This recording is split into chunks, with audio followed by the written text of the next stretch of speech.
nagdadasal na ako. And kung tatanungin niyo yung reason, pare, yun nga, very personal yun. And sabi ko nga kanina, di ba? Sabi ko, after winning the championship, I've got everything. And after several hours, kung ano na nagsikin sa akin na, yun, madami rin mga importanteng nawala sa akin. Hindi ko i-elaborate yun. It's very personal. And ngayon ko nga lang talaga may celebrate yung championship And sa sitwasyon pa na ganito.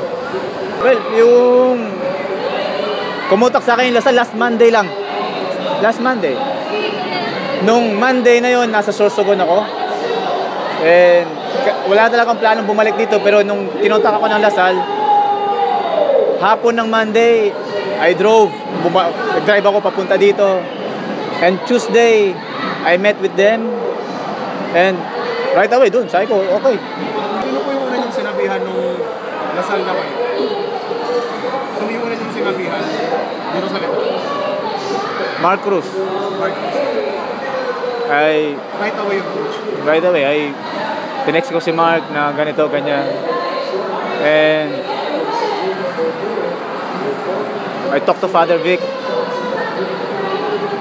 And I talked to the whole team. Can you describe yung feeling mo nung nagsasalita ka kanina at maganda yung reception mo? Well, sa akin mabigat. Nung kinausap ko yung si Father Vic last Tuesday, mabigat nung kinausap ko yung mga players. And kanina mabigat, sobrang bigat noon. Pero yung sa mga players, may mga umiyak doon, may mga na down, and siguro ko some of them are siguro nagagalit, pero ako naman para akong tatay ng mga yan na kahit magalit sa akin ng mga yan, intindihin ko ang mga yan. Coach, nagparamdam ba Lasal before Monday? Monday lang talaga. Yung pumutok na parang Lasal, wala yun. Wala yun.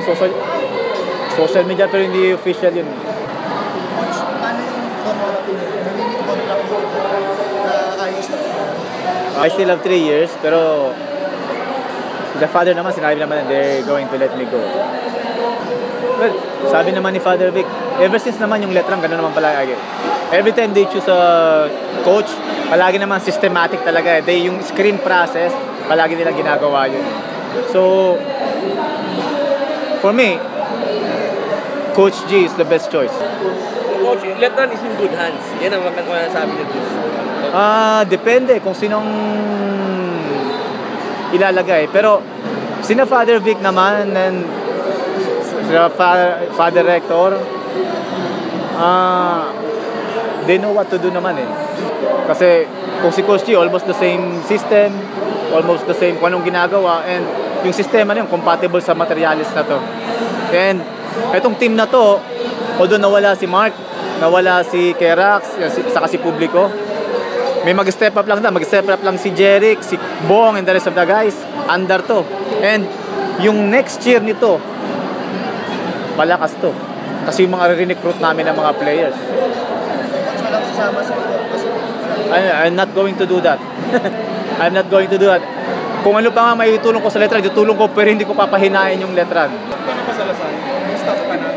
Sino ang coaching staff? Binubuo pa namin. Jimmy Gonzalez. Sama ko. Coach, Di pwede mawala. Pinakausap ka na po bang players ang Lasal? I met with them last Wednesday. All of them. Yung Lasal kasi medyo high pressure job yan. Medyo malaki ang pressure dyan. Anong thoughts mo doon? Well, nasa personality ko naman yun Every time na may ginagawa ko, I play para tinitreat ko as nothing to lose. Kung anong sistema ko sa court, ng gamble o ganun yung sistema ko. Ngayon, sabi ko nga, this is a big risk for my career this is a big gamble.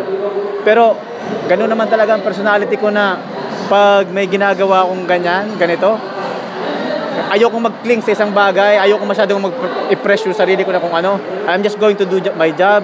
I'm going to do my best.